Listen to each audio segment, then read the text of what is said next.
يا صباح الورد والفل والياسمين على أجمل متابعين في الدنيا. النهاردة بقى يا ست كل سنة وحضراتكم طيبين. بدأنا نعمل في حاجة العيد وهنعمل بسكوت العيد بأبسط وأسهل طريقة، وهقولك ازاي لونه جميل كده في سياق الفيديو. طبعا قرمشة ونعومة ولون حلو. إن شاء الله هتشوفي حاجة كده تعجبك جدا. بس في بداية الفيديو كده هوريكي بعض الفيديوهات اللي احنا عملناها مع بعض على القناة، وهسيبلك اللينكات كلها في صندوق الوصف.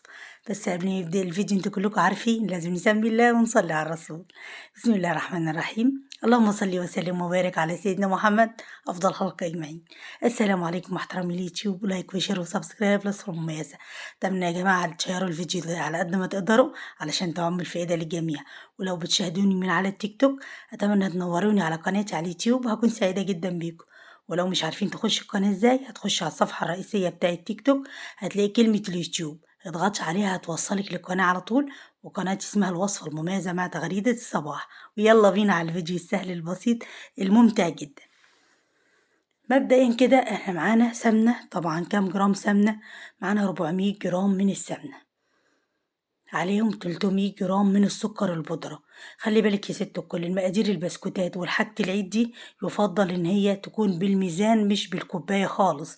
يعني انت ما عندكش ميزان، ممكن تنزلي لأي سوبر ماركت كده توزني كل حاجتك، لان طبعا الكوباية مش هتبقى دقيقة زي الميزان. وبعد كده السمنة طبعا ساقعة يا جماعة، بس الوقت الجو برد مش لازم تكون في التلاجة ولا حاجة، هي هتبقى مجمدة معاكي وهتبقى ساقعة. هتنزلي بالسمنة على السكر وتضربيهم مع بعض قوي كده لحد ما يعملوا بيضوا معاكي ويعملوا فوم كده. طيب انا ما عنديش مضرب وما عنديش عجان، اعملي بايدك يا ست الكل وهيبقى زي الفل كده وزي العسل من ايدك.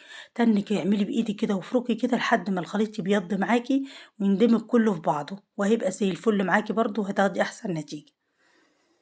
طيب احنا بقى في حاجتين اتنين ولازم نقولهم في الفيديو علشان دول كافلين ان هم يبوظولك البسكوت. خبيز البسكوت ده شكله ايه، وطبعا تحتفظي بيه برضه ازاي علشان ما يطرش معاكي. هقولك في سياق الفيديو الكلام ده كله. وهنفضل نضرب كده لحد ما يعمل فوم ويبيض معاكي.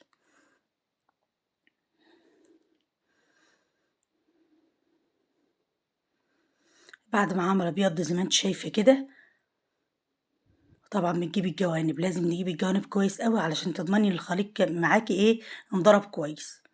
ما تروحيش بقى تجيبي سمنة ساقعة متلجة وتعملي بيها، لان انت لو جبتي سمنة متلجة جامد السلوك بتاع المضرب هتتقطع، يعني هتكسر منك. فلازم تجيبيها هادية شوية. بعد كده معايا 4 بيضات كبار. لو البيض بتاعك صغير هتحطي 5 بيضات، عليهم باكت من الفانيليا او باتنين من الفانيليا. وهنبدأ ننزل بالبيض تدريجي واحدة واحدة، ما تنزليش بالبيض كله مرة واحدة.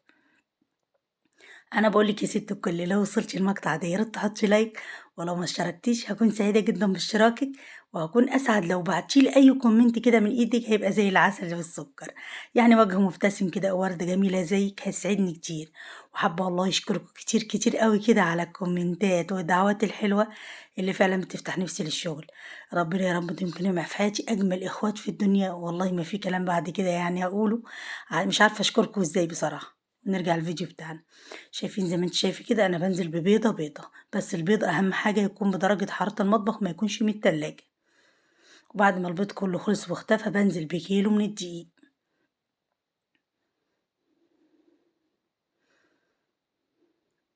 بعد كده هننزل بباكت بالبيكنج باودر.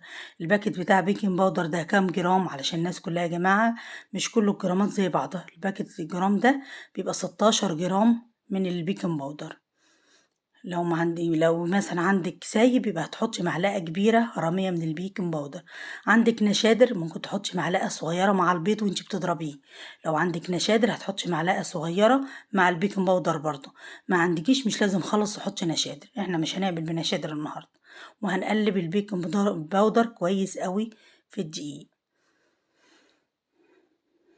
وبعد كده اول ما بتنزلي بالدقيق بقى ما تعجنيش خالص. البسكوتات يا جماعه مش بتحب العجن، يا دوبك انا هلم الخليط بس، خلي بالك من النقطه دي. احنا قبل ما ننزل بالدقيق بنضرب السمنه مع السكر، يعني ممكن تضربيها اطول وقت ما فيش مشكله، مش هيحصل حاجه لو ضربتيها حتى ساعه السمنه مع السكر بس. بس اول ما تنزلي بالدقيق يا دوبك يتخلط وتقومي طافيه على طول، لان لو عجنتي كتير هيعمل له عرق والبسكوت هينشف منك. يا دوبك الخليط يندمج وتطفي العجان على طول. دي نقطه.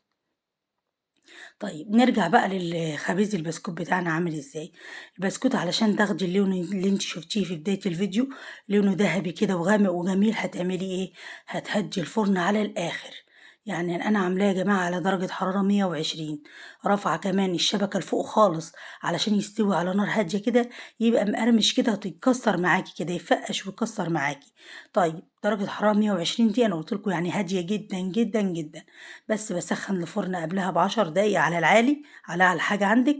وبعد كده عندما تيجي تدخلي صاج البسكوت، هتجي الفرن خالص وترفعي الشبكة لفوق. هياخد معاكي 25 دقيقة في الفرن، وممكن نص ساعة كمان. وهترفعي أهم حاجة الشبكة لفوق علشان طبعا القعرية ما تحمرش قبل الوش. ومش هتشغلي الشواية خالص يا ست الكل.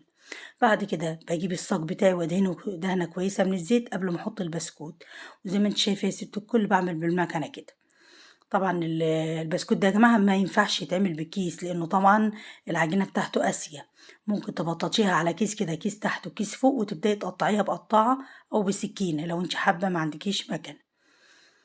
شايفين هو ده الخبيز اللي أنا باقول لِك عليه، شايفة رافعة الشبكة لفوق خالص أهو، ومهدية الفرن على الآخر وقافلة عليه. كل 10 دقايق كده باخد أغيّر الصينية، هياخد معاكِ من 25 دقيقة لنص ساعة. بس في الآخر هتاخدي بسكوتة، يعني بصراحة هتدعي لي عليها. البسكوتة يا جماعة أمّا بتستوي على نار هادية بتبقى مقرمشة ومتحمصة كده وطعمها جميل جدًا. شايفين؟ طيب تخزّني البسكوت إزاي، يعني تحتفظي بيه إزاي؟ البسكوت ده يا جماعة ما ينسابش مكشوف أبدًا، لازم يكون محكم الغلق. تحطيه في حاجة تكون محكمة الغلق، يعني زي إيه؟ عندِك علبة بلاستيك مقفولة ومحكمة الغلق ماشي، ما عندكيش يبقى هتحطيه في كيس وتربطيه، أو كيسين 2 وتربطيهم كويس أوي. ما ينفعش تحطيه على الرخامة مكشوف أبدًا، لإن لو حطيتيه مكشوف يوم و2 وهتلاقيه طري معاكِ. أي بسكوت أنتِ عاملاه، مش سواء المقادير دي والّا أي حاجة. أي حاجة يا جماعة الرطوبة بتشوفها بتطرى، فخلّي بالِك إن أنتِ تقفليه كويس. وبالهنا والشفا. شايفين الجمال بصراحة كده، الصورة خير دليل. شايفين لون وشكل يعني وطعم والله ما أقولكوش عليه. ولو عايزة أي استفسار ابعتي لي كومنت، وأنا إن شاء الله باجاوب على كل الكومنتات. كل سنة وحضراتكم طيبين جميعًا، ويعود عليكم الأيام كلها بخير وسعادة. طبعًا لسه هننزل بكحك المنقوش، وهننزل بكحك الكحك اللي هو اللي بتاع المحلات اللي هو الدايب خالص. ولسه هنعمل بيتيفور والغريبة والحاجات دي كلها لسه هنزلها. احنا بدأنا النهاردة بالبسكوت بتاع العيد، أو تقدري تقولي عليه بسكوت النشادر، بسكوت من غير نشادر، أي حاجة يعني نقدر نعمله كده ونقدر نعمله كده. احنا مش بنحط يا جماعة سوايل خالص في البسكوت. السوايل بتنشف البسكوت، خلي بالك السوايل بتنشف البسكوت. وأسيبكم في رعاية الله وأمانه. انتظروني إن شاء الله في فيديو جديد، وإلى اللقاء.